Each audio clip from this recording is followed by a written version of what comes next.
everyone! Magandang araw sa inyong lahat. And yes, it's the first day of February. Grabe naman! Ang bilis ng panahon. Sa isang pikit mata, baka December na naman ulit. Charot lang. Maraming salamat sa inyong patuloy na pagmamahal nitong ating channel, sa inyong patuloy na pagtangkilik at maraming salamat dahil nandyan pa rin kayo at nakikinig, hindi nagsiskip ng ads. Hello nga pala ako sa ating mga suki na lagi naman tayo talagang sinusuportahan. Margie Flores, Maria Elena Abe, maraming salamat sa inyo. Hello rin kay Zaida Vidal from Bahrain, Rosalie Alameda. Hello rin kay Darrell Mendez, kay Jeliza Monteser, Chazi Chay, maraming salamat sa iyo.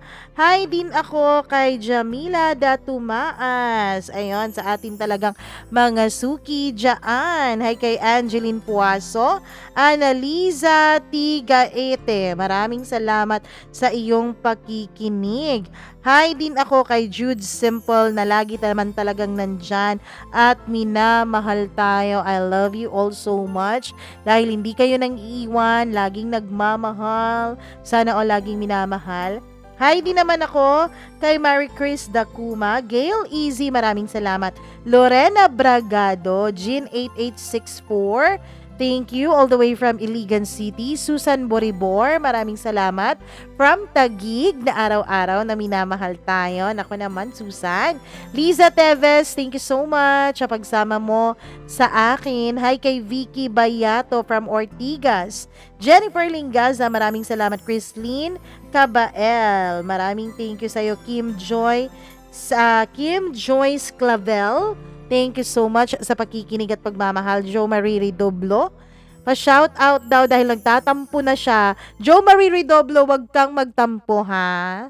Mahal kita, thank you so much. Lina Ladeza, maraming salamat.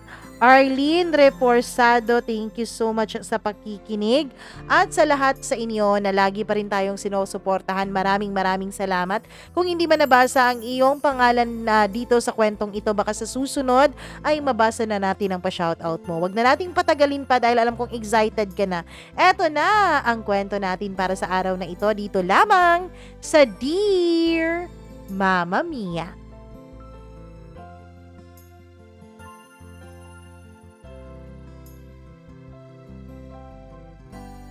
Bakit napakadaling lumimot ng puso? Bakit napakadaling wasakin ang mga pangako? Bakit napakadaling hindi natuparin ang mga dati ay hinahangad ng sabay? Dear Mama Mia, ako yung babae na hindi pinaglalaban. Ako yung babaeng hindi pinaninindigan. I was on 10th grade and he was on 12th grade nung magkakilala kaming dalawa. We were high school sweethearts, but we're not dating. Nakakalito, ano? Confusing for everyone. Ang totoo, Mama Mia, akala ng lahat na kaming dalawa.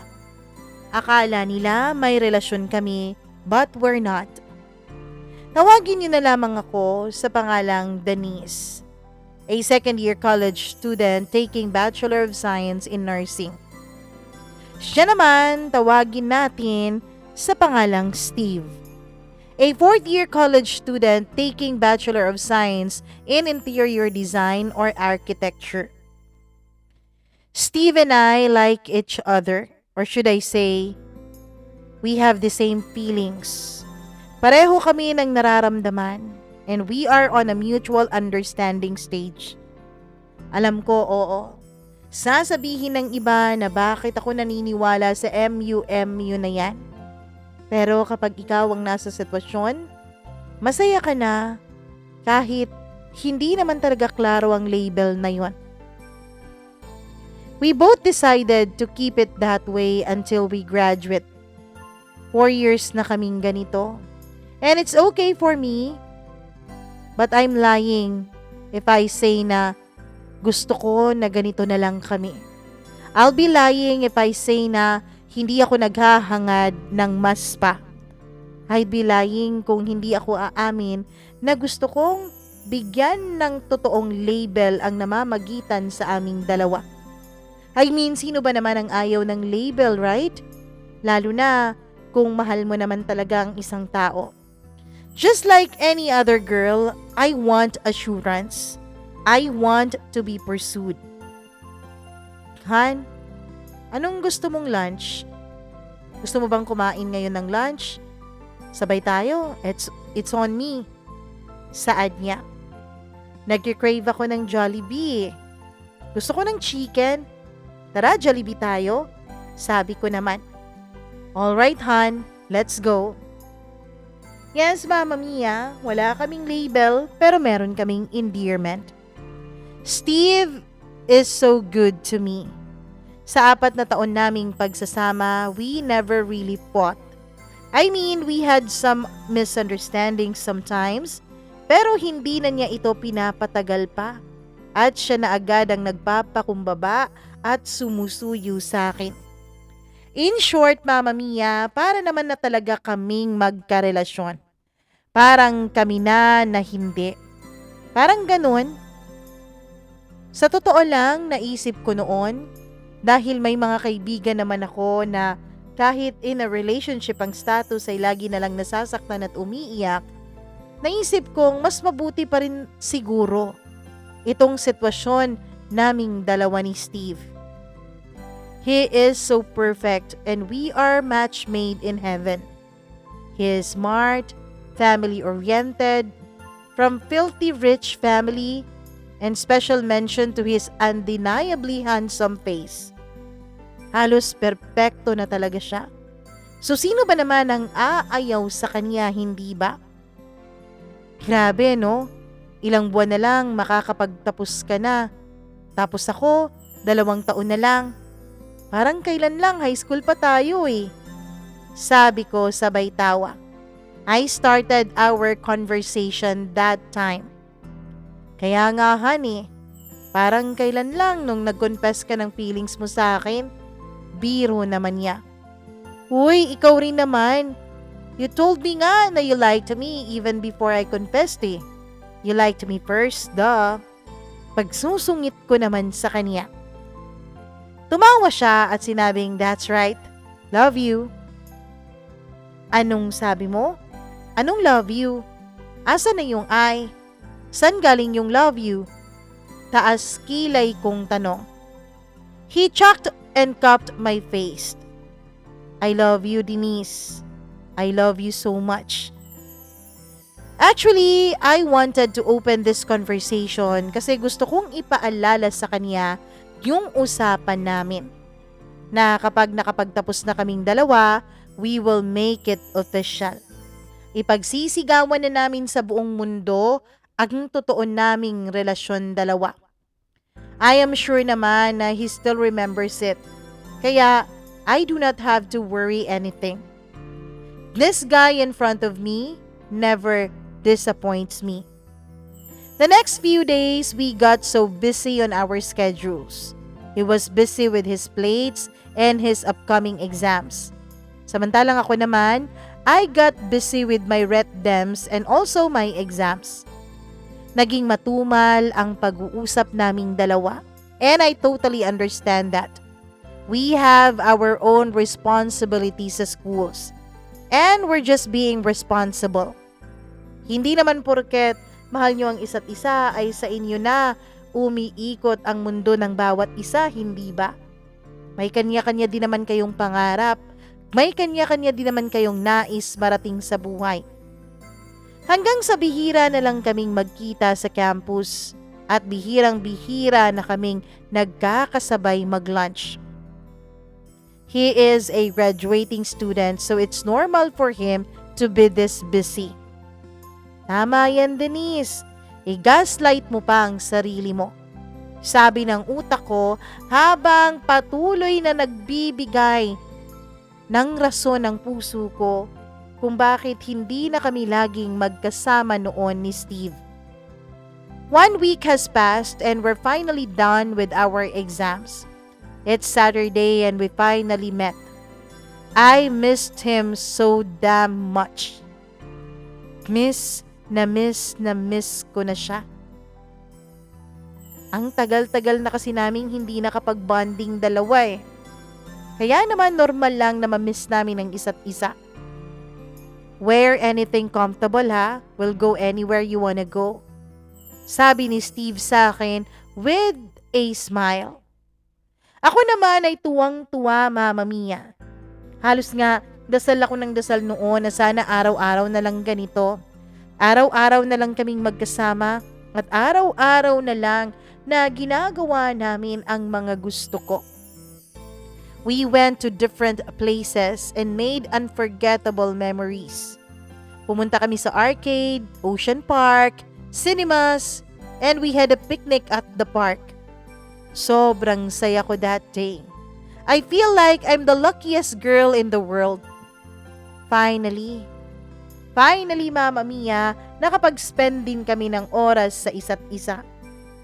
Mahal na mahal ko ang taong to. Mahal na mahal ko ang lalaking to at alam ko naman din na mahal rin niya ako. Hanggang sa dumating na ang graduation day ng lalaking mahal ko. Congratulations, my soon-to-be architect. I'm so proud of you, hon. I love you. Bati ko sa kanya nung graduation day na niya. I love you too, hon. This is for us. Sabi niya and then he kissed my forehead. That moment, I felt like I was floating in the sky.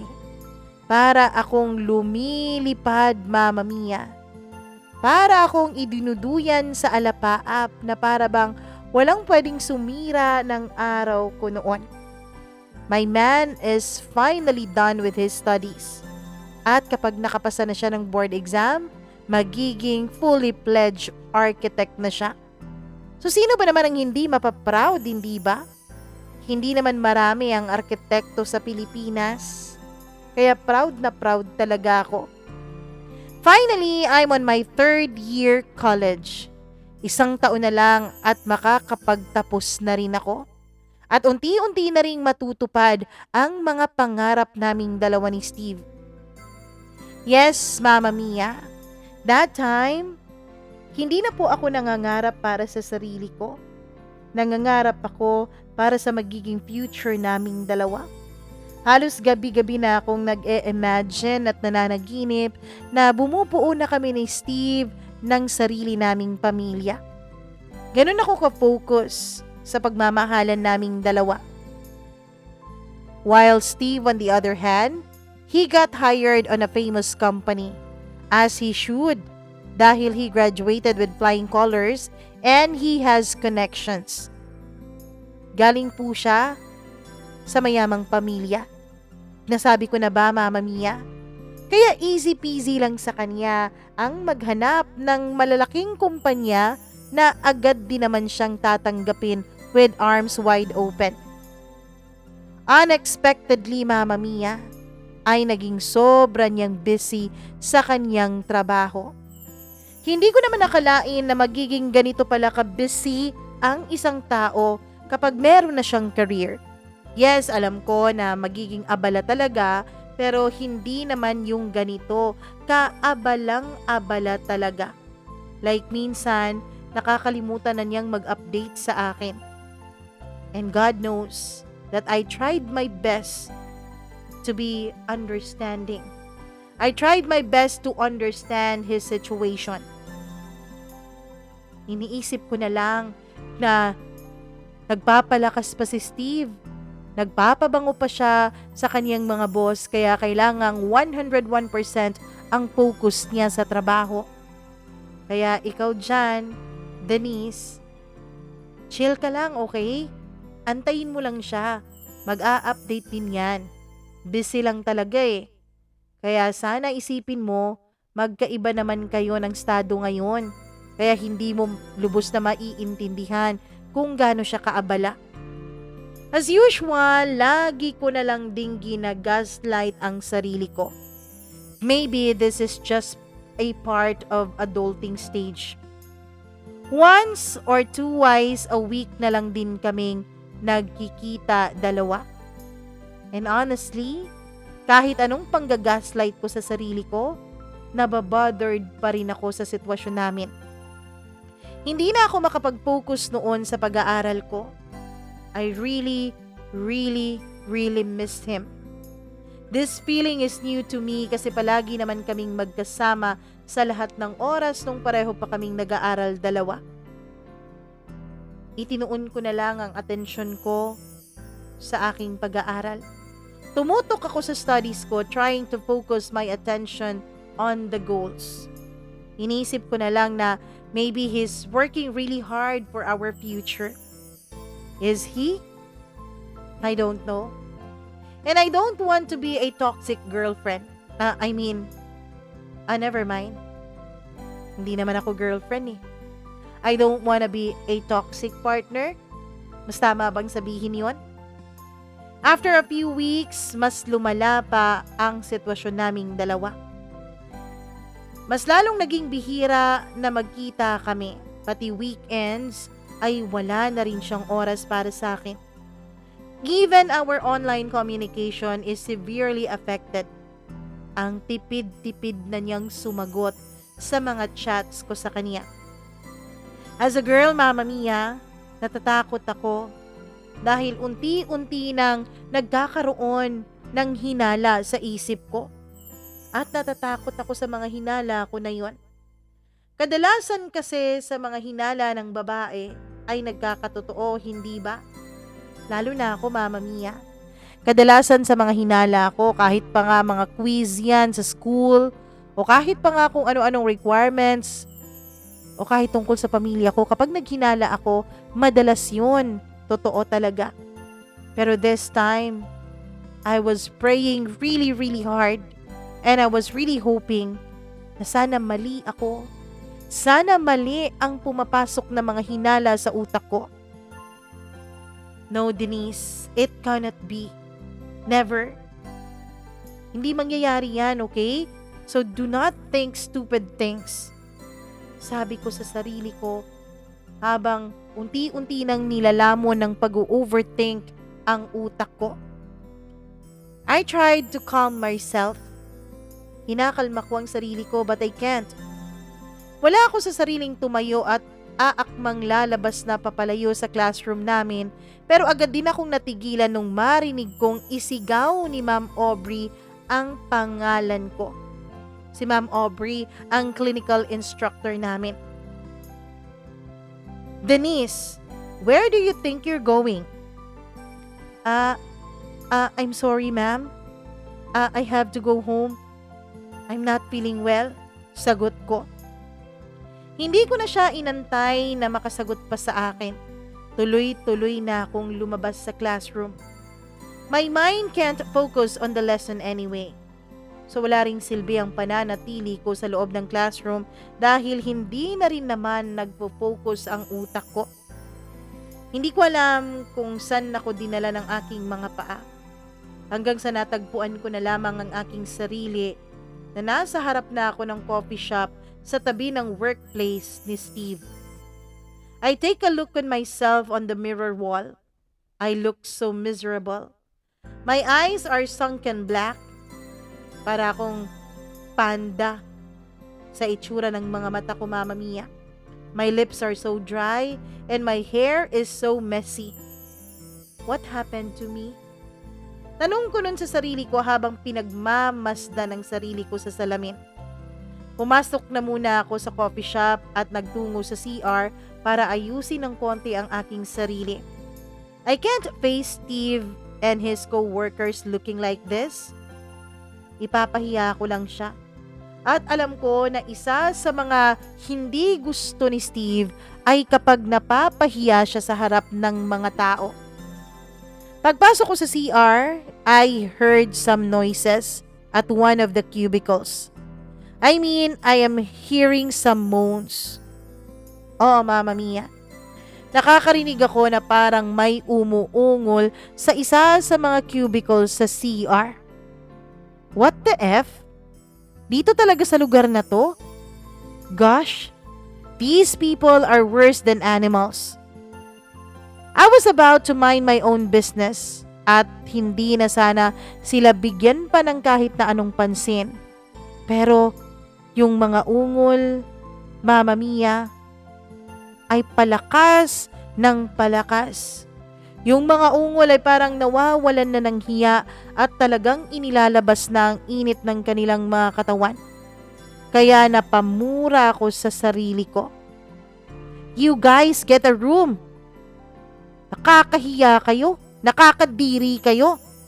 I shouted. Patuloy pa rin akong nagsusuklay noon sa buhok ko nung biglang bumukas ang pinto, Mama Mia, at iniluwa nito ang isang babaeng nakataas ang kilay. Napakaganda sana niya, pero sayang dahil pumapatol siya sa isang lalaki sa ganitong uri pa talaga ng mga establishments. Sa coffee shop talaga?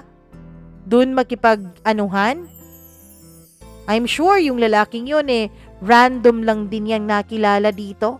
Nagkangitian, nagkakindatan, hanggang sa pumasok na nga sa CR. Nasa isip ko nung mga panahon na yun. Pwede ba mind your own business? Sigaw niya sa akin. I was about to talk back but the moment na lumingon sa akin ang lalaki, Mama Mia, and he turned his face towards me, I froze. Para akong binuhusan ng napakalamig na tubig sa nakita ko. Napahawak pa ako sa sink dahil bigla akong nanghina. Biglang nanghina ang mga tuhod ko. Unti-unting nag-uunahang tumulo ang mga luha sa aking mga mata at napailing-iling na lang ako sa aking nakita. No. Please no. This can't be happening. Hindi pwede to. Hindi pwedeng mangyari ang ganito. Mama Mia, yung lalaki kasing lumingon sa akin ay no other than Steve. What the F? Ang lalaking iniiyakan ko? Ang lalaking miss na miss ko? Ang lalaking dahilan kung bakit hindi na ako makapag-concentrate sa mga bagay sa buhay ko? Eto at nakipaglaplapan at nakipag-anuhan sa loob ng isang CR. Ang bababoy niyo, sigaw ko. I wanna slap him. Gusto ko siyang isumpa. Gusto ko siyang sigawan ng sigawan. My heart was about to explode. Pero wala akong lakas para sampalin siya, Mama Mia. Wala akong lakas para sigaw-sigawan siya. I just found myself running away from the comfort room with my blurry eyes covered with my tears. Papara na sana ako ng taxi nung bigla akong naabutan ni Steve. He grabbed me by my arms. Denise, wait. Let's talk. Talk about what? Pwede ba? Let's not complicate things here. First of all, I have nothing to explain to you. Ano ba tayo? You're not even my girlfriend. He started.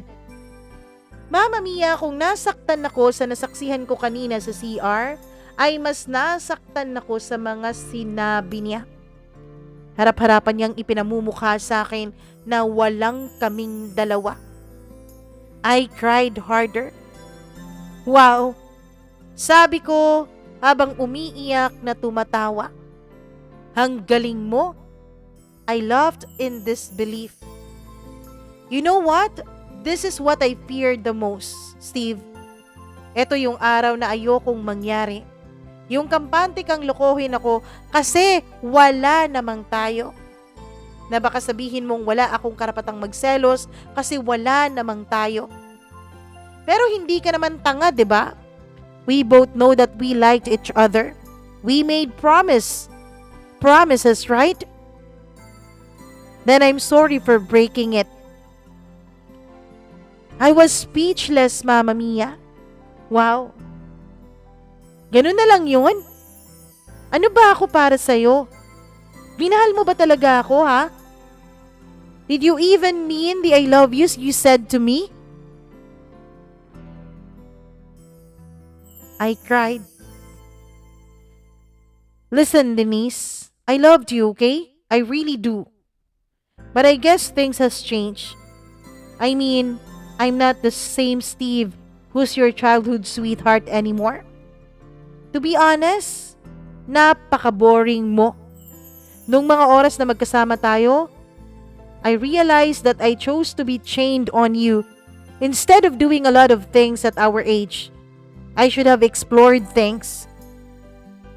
Dapat nag-e-explore ako, Denise, instead of staying on that BS kind of situationship that we are in. We are acting like couples but we didn't even kiss.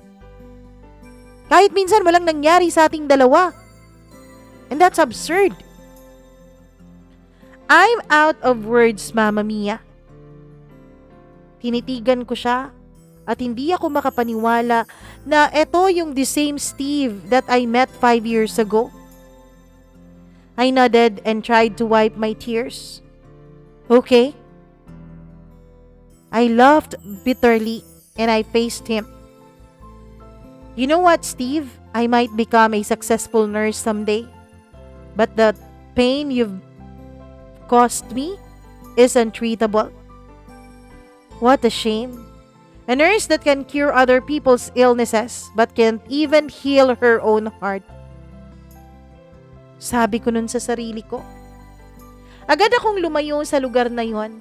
Sakto naman na may nakita akong taxi at agad ko yung pinara at sumakay ako. Hindi na rin naman ako pinigilan ni Steve. Hindi na rin niya ako tinawagan o kahit ano paman. Matapos ang 3 araw ay nalaman kong blinak na niya ako sa lahat ng social media accounts niya. Mama Mia, I was so devastated that time. I don't know what to do. Hindi ko na alam kung anong gagawin ko sa buhay ko. I lose interest in everything, even on my studies. 3 araw na akong nagmumukmok hanggang sa naging 1 linggo. Tinatawagan na ako ng mga kaklase ko dahil nag-aalala na sila sa akin kung bakit hindi pa rin daw ako pumapasok. Nagkunwari na lang akong may sakit, Mama Mia. Agad naman na kinausap ng mga kaibigan ko yung mga CI namin. Pumayag naman ang mga ito sa mga absences ko but I have to make up sa mga na-miss kong mga klase. Tinulungan ako ng mga kaibigan ko. Pati mga magulang ko at pamilya ko ay pinuntahan ako sa boarding house na tinutuluyan ko, Mama Mia. Hindi ko na napigilan ng mapaiyak ng sobra nung tinanong ako ni Mama kung anong nangyari. Naamin ko sa kanya ang totoo.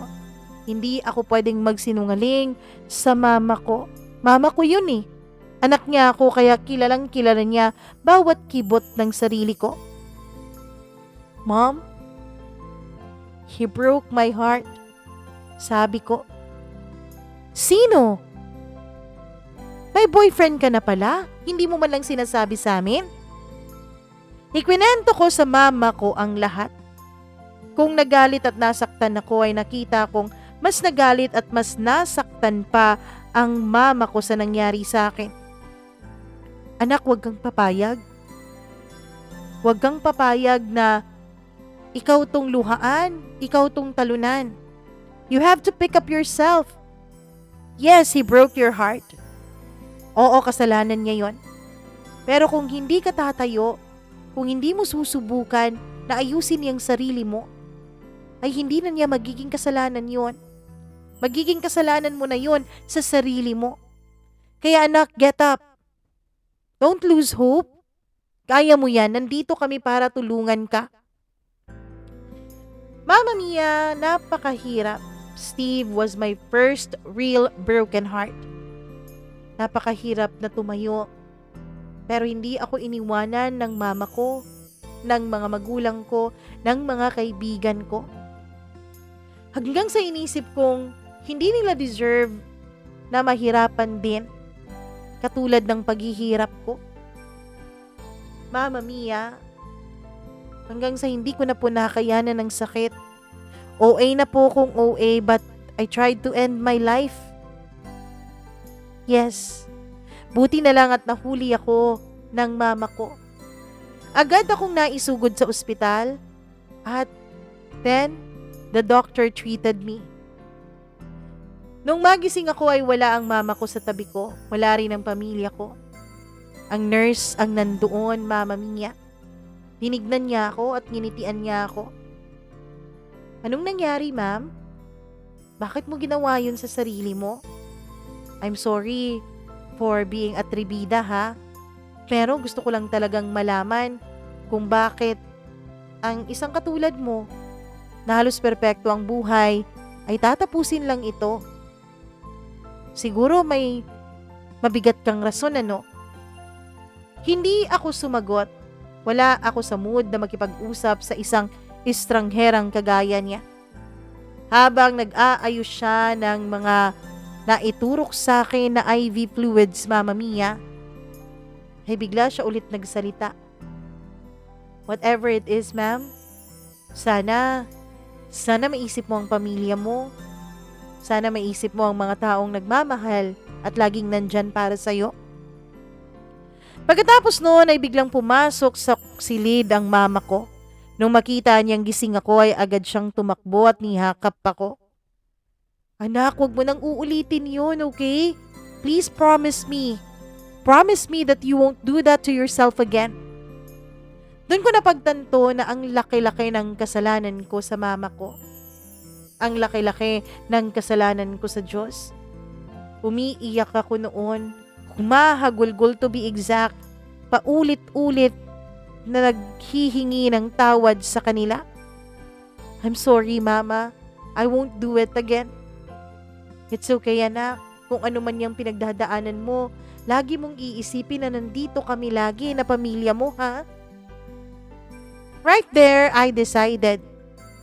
Hindi naman ako pinanganak na kasama si Steve. I have to stand on my own feet, Mama Mia. Kailangan kong tumayo at kailangan kong maging matatag. Mahirap, masakit, at hindi madali. Pero I decided to focus on myself. Hindi ako iniwanan ng mga magulang ko, lalong-lalo na ang mama at ate ko. Sinasamahan nila ako. Nagpa-check up din ako at nag-consult sa isang psychiatrist. Sa totoo lang, ay ayaw pa sana noon ng papa ko na pakonsulta ako sa isang psychiatrist dahil hindi naman daw ako baliw. Pero my mama and my aunt convinced my father para magpatingin ako, para mabigyan ako ng counseling at matulungan ako. Sa awa naman ng Diyos, Mama Mia, after 1 semester ay unti-unti akong naging okay. And yes, tumigil po ako sa pag-aaral ko nung mga panahon na yon dahil hindi na po talaga nakayanan ng sarili ko. Noong sa tingin ko ay unti-unti ko nang nakakaya, ay nag-aral ako ulit. Lumipat ako ng ibang school. Malayo kung saan kami nag-aral ni Steve. Kasi isa din sa advice ng doktor sa akin ay wag ko raw laging puntahan yung mga lugar na nakakapagpaalala sa akin sa lalaking sumira ng buhay ko. Sabi nga ng mama ko dapat ipagpasalamat ko na lang daw na habang maaga pa ay nalaman ko kung anong klaseng tao si Steve. Nung nagbalik ako ng pag-aaral ay sinikap ko po na maging maayos ulit ang buhay ko. Hanggang sa graduate rin naman ako, Mama Mia. Masaya ang mga magulang ko. Pagkatapos noon ay nag-take ako ng board exam. Wala nang review dahil agad naman akong kumuha ng experience sa isang hospital. Hindi naman kalakihan ang hospital na yon kasi nga sa probinsya lang naman. Buti dahil may kakilala doon ang mama ko ay pumayag sila na mag-practice ako doon. Pero walang allowance. Ewan ko ba kung bakit ganito sa Pilipinas? Parang inaabuso yung mga healthcare workers natin. Pero nung nakapasa ako sa examination for nursing, Mama Mia, ay lumipat ako sa isang pampublikong ospital. Yes, may sahod na pero kadalasan delayed at kung minsan ay kulang pa. Kulang na kulang sa pangangailangan. Hanggang sa dumating ang pandemic. Hindi pa po talaga pandemic noon sa Pilipinas. 2019 yon, December, Mama Mia, nung pumutok ang COVID sa ibang bansa. Agad akong tinawagan ng tita ko na nasa New York at isa ring nurse. Naghahanap raw sila ng mga medical worker doon. Agad niya akong na-refer, Mama Mia, at ang sabi niya, pagdating ko raw doon ay magti-take lang ako ng exam at kapag naipasa ko yun, ay good as registered nurse na rin ako dun sa US. Agad akong pumayag kahit na nag-aalinlangan noon ang mga magulang ko na payagan ako. Kasi nga first time kong malayo sa kanila ng ganun kalayo. Yes, dati nagbo-boarding house ako. Pero nabibisita nila ako anytime. Unlike nung nasa malayo talaga ako, ay nahihirapan o mahihirapan talaga kami. Kaya lang naging desidido ako, Mama Mia. Sabi ko sa mama ko, ito naman ang dahilan kung bakit talaga nursing ang kinuha ko. Gusto ko kasing makapag-abroad. At eto na nga, dumating na ang pagkakataon. Kaya I grabbed the opportunity.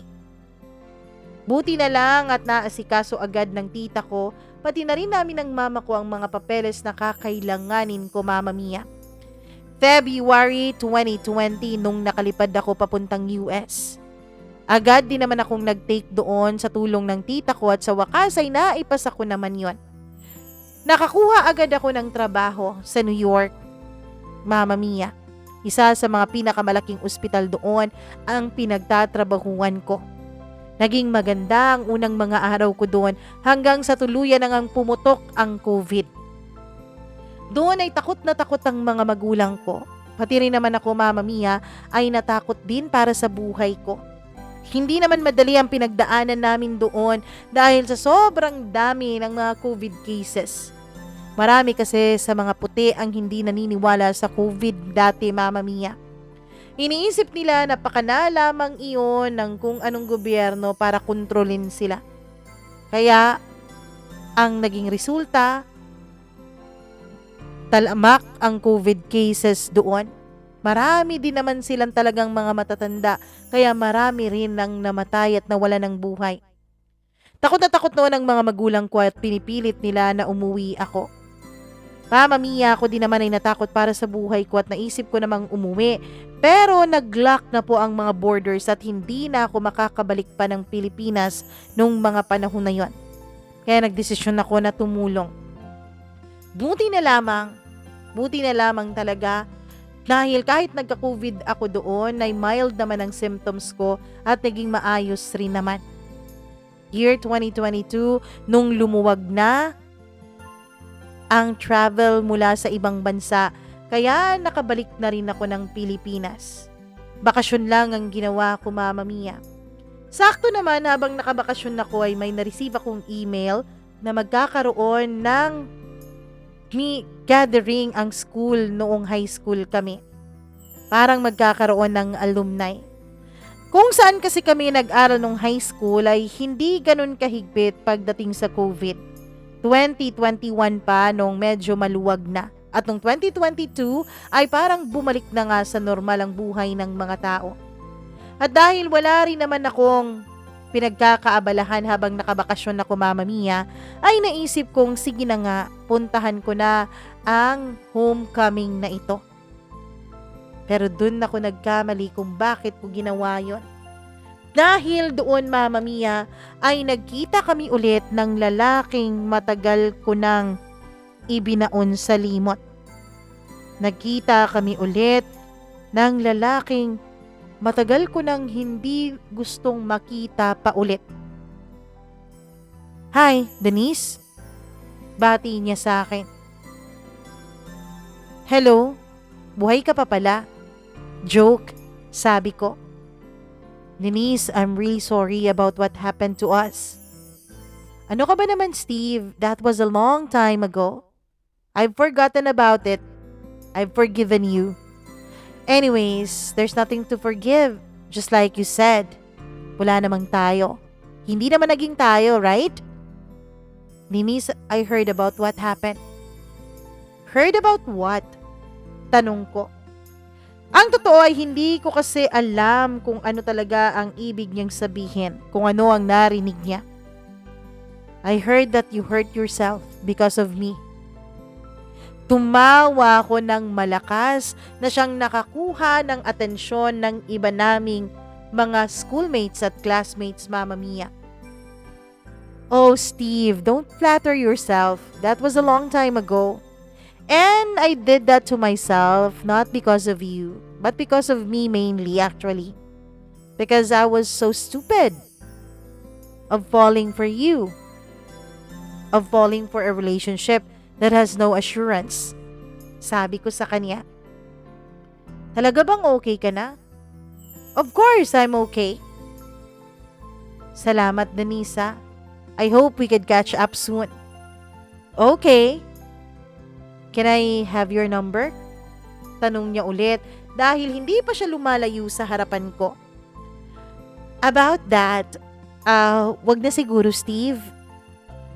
Pwede tayong maging civil sa isa't isa, but let's not be friends. Let's not pretend that we're friends, okay? Sabi ko sabay talikod. Mama Mia, hindi ko maintindihan noon ang sarili ko. Bakit may galit pa rin ako sa taong ito? Bakit galit na galit pa rin ako sa kanya after all these years? Siguro dahil siya nga ang first broken heart ko. Pinilit kong magpakasaya doon sa reunion na yon, sa homecoming na yon. I tried my best kahit na nasira na talaga ang araw ko mula nung nagtagpo kaming dalawa ulit ni Steve. Hanggang sa patapos na ang program, nagpaalam na ako sa mga officers ng batch namin na mauuna na akong umuwi dahil sinusundo na ako ng pinsan ko. Nagkausap kasi kami ng pinsan ko na siya ang susundo sa akin. Kasi wala naman akong kotse dahil hindi naman ako bibili kasi babalik pa rin naman ako ng New York. Pero Mama Mia, tumawag ang aking pinsan na hindi raw siya ang makakasundo sa akin kundi yung kaibigan niya. Si Jake. Si Jake ay family friend na at kilala na rin ang buong angkan namin. Mama Mia, Jake was a masculine type of guy. Pero pambabae po ang puso niya.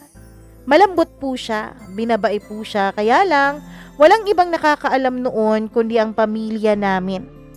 Kasi boyfriend niya / friend ang pinsan ko. Hindi pa kasi nag-out si Jake sa pamilya niya kasi lahi po sila ng mga sundalo at pulis. No, si Jake ay nagtapos bilang IT. Kaya lang, ang pamilya niya ay mga tigasin naman talaga. Kaya nahihirapan siyang umamin at mag-out sa mga ito. In short, sa labas ng aming bahay, sa labas ng relasyon nila ng pinsan ko, ay lalaking lalaki si Jake. Palabas na ako noon at tinawagan ko na si Jake dahil sabi ko mag-abang na lang siya sa may entrance ng venue. Mama Mia, nung nakalabas na ako ng venue ay nabigla ako dahil may tumawag ulit ng pangalan ko. It was Steve. Oh, what do you want? Tanong ko. Hindi mo pa rin ba ako napapatawad, Denise? Steve again, that was a long time ago, okay? Let's just be civil. Pwede ba kahit ito na lang ibigay mo sa akin? Denise, I was so wrong with what I did to you. Maling-mali ako. Pwede bang bigyan mo ako ulit ng chance to make it up to you? Make it up to me? How? Pwede bang manligaw sa'yo? Tumawa ako ng malakas, Mama Mia. Sakto naman na tumigil sa harapan ko ang sasakyan ni Jake. Bumaba si Jake sa kanyang sasakyan. Kilala kasi ni Jake si Steve dahil nung mga panahon na talagang halos sinira ko ang buhay ko para sa lalaking ito, ay naikwento yun ng pinsan ko sa kanya. Para saan ba't magnobyo sila kung hindi sasabihin ng pinsan ko ang issue naming pamilya sa kanya, hindi ba? Hey, ginugulo ka ba niya, Denise? Oh, Jake, you're here.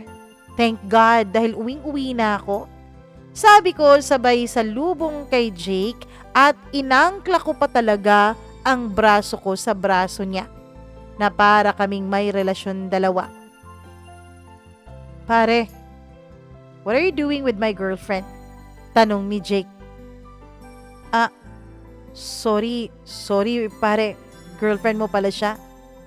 Yes, and you're Steve, right? Gulat na gulat si Steve kung bakit siya kilala ni Jake. Kilala mo ako? Of course, sino bang hindi nakakakilala sa'yo? Bungangkan ata. Ni na Denise kilala ka at galit sa'yo eh. Buti na lang talaga at politicians ang pamilya mo at you're filthy rich. Kaya hindi ka rin talaga magantihan ng pamilya ni Denise. Pero pwede ba pare, irespeto mo ang relasyon namin na at umalis ka na? Bumagsak ang mga balikat ni Steve, Mama Mia. Ewan ko pero may nakita akong lungkot sa kaniyang mga mata. Ayan ka na naman Denise ha? Kung ano-ano na naman ang pumapasok dyan sa puso mo. Warning ng utak ko sa akin. Agad binuksan ni Jake ang pintuan sa harapan at pinasakay ako. Nung nakapasok kami ay pinaandar niya agad ang sasakyan. Nung nakalayo kami sa venue ay pinatigil niya sa gilid ng kalsada at tawang-tawa kaming dalawa. What was that? Tanong ko sa kanya. Wala eh. Naisip ko lang na protektahan ka dahil baka magalit sa akin ang pinsan mo kapag pinabayaan kita dun sa mokong na yon. Tawang-tawa naman ako kay Jake, Mama Mia. Paniwalang paniwala yung mokong na yon, diba? Tignan mo. Mula nga noon ay hindi na ako ginulo pa ni Steve. Patuloy ako sa buhay. Matapos ang 3 pang linggo ng pananatili ko dito sa Pilipinas, ay bumalik na ako sa New York. Nagpatuloy ang buhay. Hanggang sa nalaman ko na lang taong 2023 na engaged to be married na pala si Steve, Mama Mia. Wala na rin akong pake kung ikakasal man siya. Ang totoo niyan, I was a bit affected pero sinabi ko sa sarili kong mas mabuti na yon. Ako naman ay nakikipag-date na rin habang nasa New York ako. Nagkaroon na rin ako ng mga boyfriends and yes, nagkaroon na rin ako ng iba't ibang experience. I explored my life as a single woman in New York City. And yes, Mama Mia, hindi ko po ipagkakaila that I tried everything, even PMS or premarital sex. Normal na kasi yun sa New York eh. Meron akong mga karelasyon na tumatagal ng 1 linggo, 1 buwan. Meron din naman ang pinakamatagal ay 7 buwan. Ewan ko, hindi yata ako pang foreigner eh. Kasi hindi kami nagkakasundo culturally. Kaya naman, hindi din nagtatagal ang mga karelasyon ko. 2024, March last year, nung umuwi ako ulit ng Pilipinas. Umuwi ako dahil nagkasakit ang papa ko. Na-stroke siya, Mama Mia. At ang sabi ng doktor ay hindi raw magandang lagay ng papa ko, kaya kailangan raw naming umuwi para makapagpaalam kami ng maayos sa kanya. Parang ang ako na lang ang inaantay ng papa ko dati, Mama Mia eh. Kasi 2 araw pagkatapos kong dumating ay tuluyan na rin siyang nagpaalam sa amin. Kaya na-extend ang bakasyon ko dito. Naiyak pa ako nung mga panahon na yon. Mama Mia, sising-sisi ako dahil pakiramdam ko ay ang ikli-ikli ng panahon na nakasama ko ang papa ko. Kasi lagi akong nasa ibang bansa at nagtatrabaho. Nung mag-iisang linggo na mula nung nailibing ang papa ko, ay bumibisita pa rin ako sa puntod niya. Isang araw habang nandun ako ay nagulat ako.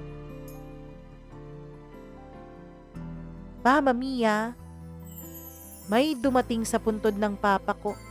Nakita ko yun dahil may mga preskong bulaklak. Alam ko naman na hindi ang mama ko ang pumunta dun eh. Dahil hindi pa niya nakakayanang puntahan ang puntod ng papa kasi in denial pa rin ang mama ko sa naganap sa papa ko.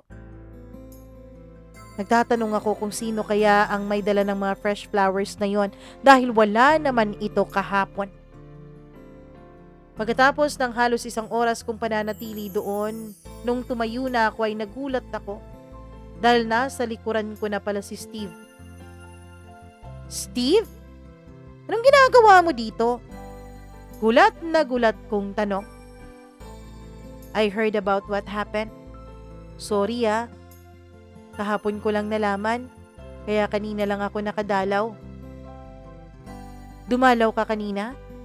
Meaning, these flowers are from you? Yes. Bakit ka dumalaw? Kaano-ano mo ang papa ko? Dumalaw ako to say sorry. Alam kong I was late. Ilang taon na akong late para humingi ng tawad sa pamilya mo, lalong-lalo na sa papa mo. I know that every father treats his daughter as a princess. Alam ko yun dahil may anak na ako ngayong babae, Denise. Good for you. Kaya alam ko kung gaano nasaktan ng papa mo nung ginawa ko noon sa'yo. Nandito ako para mag-sorry sa kanya. O bakit ka bumalik? Akala ko ba kanina ka pa nagpunta dito? Kasi nalaman ko mula sa kaibigan mo na andito ka raw araw-araw. Hindi nga ako nagkamali. Nandito ka. Are you okay? Mama Mia, nung tinanong niya ako noon kung okay lang ba ako ay hindi ko na napigilan pa ang sarili ko. Nag-uunahan ng bumuhos ang mga luha sa mga mata ko. Umiyak ako ng umiyak. Agad naman niya akong niyakap at inaalo nung mga panahon na yon. Ewan ko, bigla ko na lang naibulalas kay Steve ang mga pagsisisi ko, ang mga panghihinayang ko kung bakit hindi ko nakasama ng mas matagal-tagal pa ang aking ama. Iyak ako ng iyak sa dibdib ni Steve habang yakap-yakap niya ako. Hanggang sa umulan ng malakas. Ewan ko ba, parang nasa movie, biglang umulan ng malakas habang inaalo pa rin ako ni Steve. Halika na, pumasok tayo sa kotse. Baka magkasakit ka niyan eh. Wala ako sa sarili na pumayag na sumakay sa kotse niya. Basang-basa kami pareho. Binigyan niya ako ng isang face towel para ipamuna sa sarili ko. Basang-basa yung damit mo. Ayan suotin mo muna tong jacket ko. Sabi niya sabay abot sa akin ng jacket na nasa likuran ng driver's seat. Inabot ko rin yun at sinuot dahil nilalamig na ako. Pinaandar niya yung kotse pero halos wala na kaming makita sa daan sa sobrang lakas ng ulan. Hanggang sa pinatigil niya ang kotse sa gilid ng daan dahil baka raw madisgrasya kaming dalawa.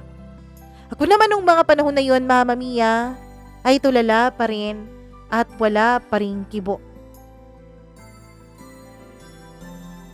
Tinanggal niya ang pagkaka-seatbelt niya.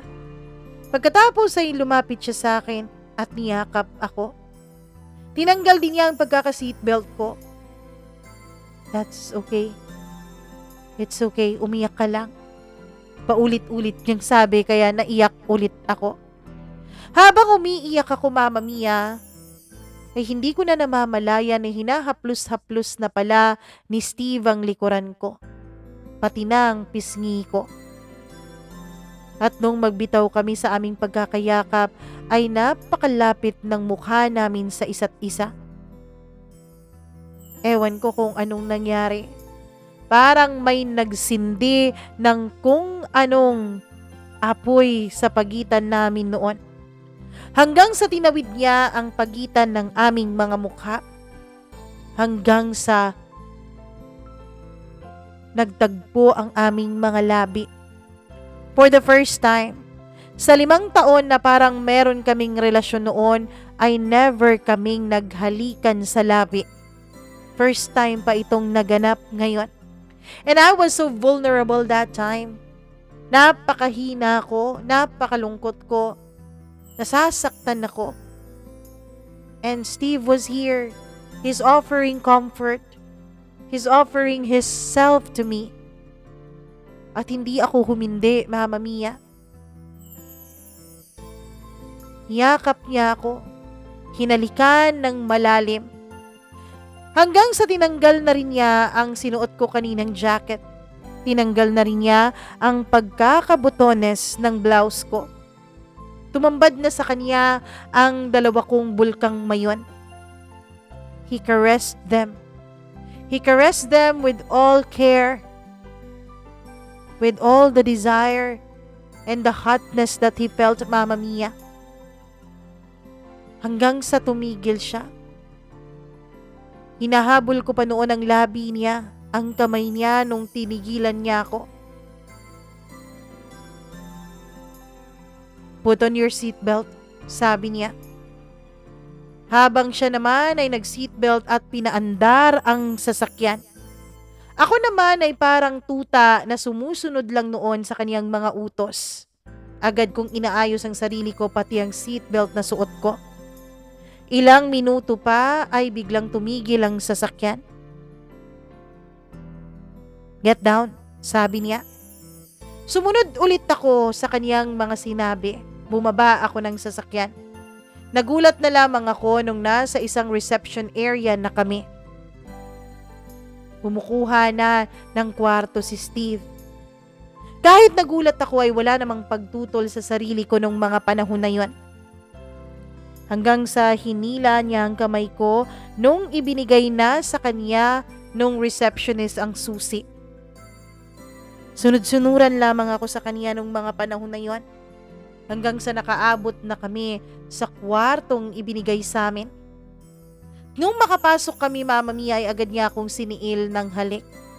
Isinandal na niya ako sa likod ng pintuan nung naisara niya iyon. Nagalikan kami. Mainit na mainit. Walang namagitang salita sa aming dalawa. Hanggang sa tuluyan na niyang nahubad lahat ng saplot ko sa katawan. Hanggang sa namamalayan ko na lang na naging isa na ang katawan naming dalawa. This was not supposed to happen. Hindi pwedeng mangyari ito. Sigaw ng utak ko. Pero ang katawan ko, hindi ko ipagkakailang nag-e-enjoy sa ginagawa naming dalawa ni Steve. Nakatapos kami ng isang round, naging 2, naging 3. Hanggang sa nakatulog kami. Nung magising ako ay tulog na tulog pa si Steve, Mama Mia. Agad akong bumangon. Nagbihis. Aalis na sana ako nung bigla siyang magising. Where are you going? Tanong niya. Aalis na. This was not supposed to happen, Steve. This is wrong. You are a family man now. I know. I know mali ito, Denise. Pero ito yung nararamdaman ko eh. You're too late, Steve. We are too late. At isa pa, may boyfriend ako sa US. He's waiting for me dahil magpapakasal na kaming dalawa. No, hindi ako papahayag, sabi niya. And who are you para pigilan ako? Steve, remember, may asawa ka na at may anak ka na. Huwag mong saktan ang pamilya mo. What are you doing, Denise? Ito ba yung ganti mo sa akin sa nagawa ko sa'yo noon? Steve, walang paghihiganti. It's just that I was vulnerable. Tapos nandyan ka. Hindi kita sinisisi na you take advantage of my vulnerability. Dahil kasalanan ko rin naman, hindi rin naman ako umayaw. I enjoyed it. And I know you too. Na-enjoy mo rin yon. Pero hanggang doon na lang yun, Steve. Paalam. Sinubukan pa akong pigilan ni Steve, Mama Mia. Kaya lang, hindi talaga ako nagpapigil sa kanya. Umuwi ako sa amin. Hindi rin naman siya nakakapunta sa amin kasi nga alam na ng buong angkan ko ang tungkol sa ginawa niya sa akin noon at alam din nila ang tungkol sa pagkakaroon niya ng asawa. Prominente kasi ang pamilya ni na Steve sa lugar namin bilang sila ay old money rich, Mama Mia, at miyembro din ng mga political family sa aming lugar. Hanggang sa bumalik na ako ng New York. Imbis na May pa ako babalik, ay bumalik na ako nang hindi pa natatapos yung March. Mama Mia, alam kong kailangan ko siyang iwasan.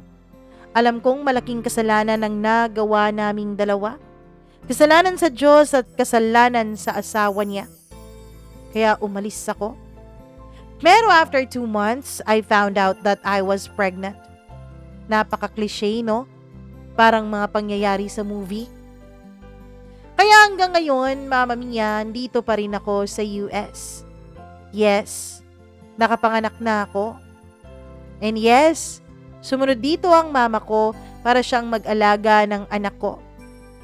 Buti na lang talaga at napakaganda na ng offer ngayon sa mga health workers na katulad ko dahil dun sa nangyari na pandemic noong 2020, Mama Mia. Hanggang ngayon ay walang kaalam-alam si Steve tungkol sa naging anak naming dalawa. Wala na rin naman akong balak na ipaalam pa sa kanyang tungkol dito. Meron na rin akong boyfriend ngayon at tanggap niya ang anak ko, Mama Mia. Hindi nga lang ako sigurado kung magpapakasal ako sa kanya dahil aaminin ko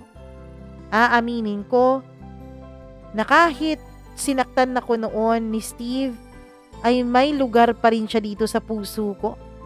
Kaya lang alam ko rin naman na hindi na kami pwede pang dalawa. Ayokong sakta ng pamilya niya.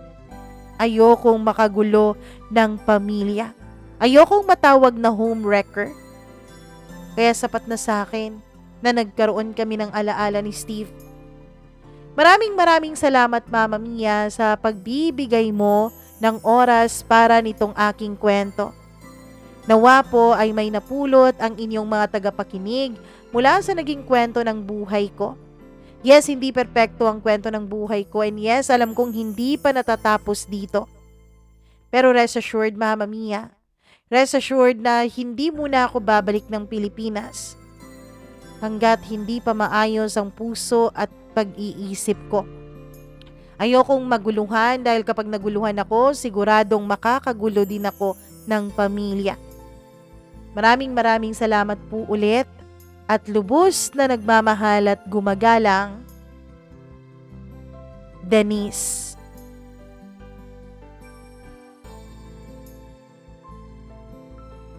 Grabe naman ang naging kwento ng buhay mo, Denise. Ako naman, akala ko naman magkakatuluyan kayong dalawa ni Steve. Nagdasal pa naman ako bago ko basahin itong kwento mo na sana hindi kayo nagkatuluyan. Nagkatotoo nga ang dasal ko. Charot lang. Charot lang. Uli naman yung dasal ko, 'di ba? Ngayon lang ako nagdasal ang tagal nang nangyari sa inyo yan. Anyway, saludo naman ako sa'yo dahil kahit nagkasala ka, alam mo pa rin kung anong tamang gawin, 'di ba? Sana nga lang wag nang maging komplikado ang mga bagay-bagay sa buhay mo at sana patuloy nang maging maayos ang lahat. Kung ano man ang desisyon mo, ay ikaw rin naman ang mas nakakaalam kung anong mas nakakabuti sa'yo. Wala naman kami sa posisyon para sabihin na ito ang gawin mo, ito ang wag mong gawin. Alam mo na kung anong tama at mali dahil malaki ka na, matanda ka na. Maraming salamat sa tiwala mo sa pagsisend mo ng iyong kwento dito sa atin. Nawa ay marami ka pang ma-inspired dyan na mga OFWs. I know marami tayong nurses dyan sa ibang bansa, lalo na sa US. May mga classmates ako dati na nandyan na ngayon. Naway ma-inspired din sila na magsulat ng sarili nilang kwento at mag-share dito sa ating programa. Maraming salamat sa inyong pagtitiwala at sa inyong pagtangkilik nitong ating munting program, sa inyong araw-araw na pag-aabang, araw-araw na pakikinig at hindi pagsiskip ng ads at syempre pagla-like at pag-share ng video at pag-subscribe. Maraming thank you po talaga. Sa mga gustong mag-share ng sarili nilang kwento ng buhay, please do not hesitate, wag kayong mahiya, mag-email lamang po kayo. Email me at mamamia.cdo00317@gmail.com. And please do like our other social media accounts, Facebook, Threads, Instagram, and TikTok, Mama Mia CDO and Mama Mia Cagayan de Oro. Maraming salamat po sa inyong lahat. Hanggang bukas para sa panibago na namang kwentong ihahandog ko sa inyo. Charot, siguradong may upload bukas ha. Dito lamang sa inyong paboritong programa, ang Dear Mama Mia. Magandang araw sa inyong lahat and paalam!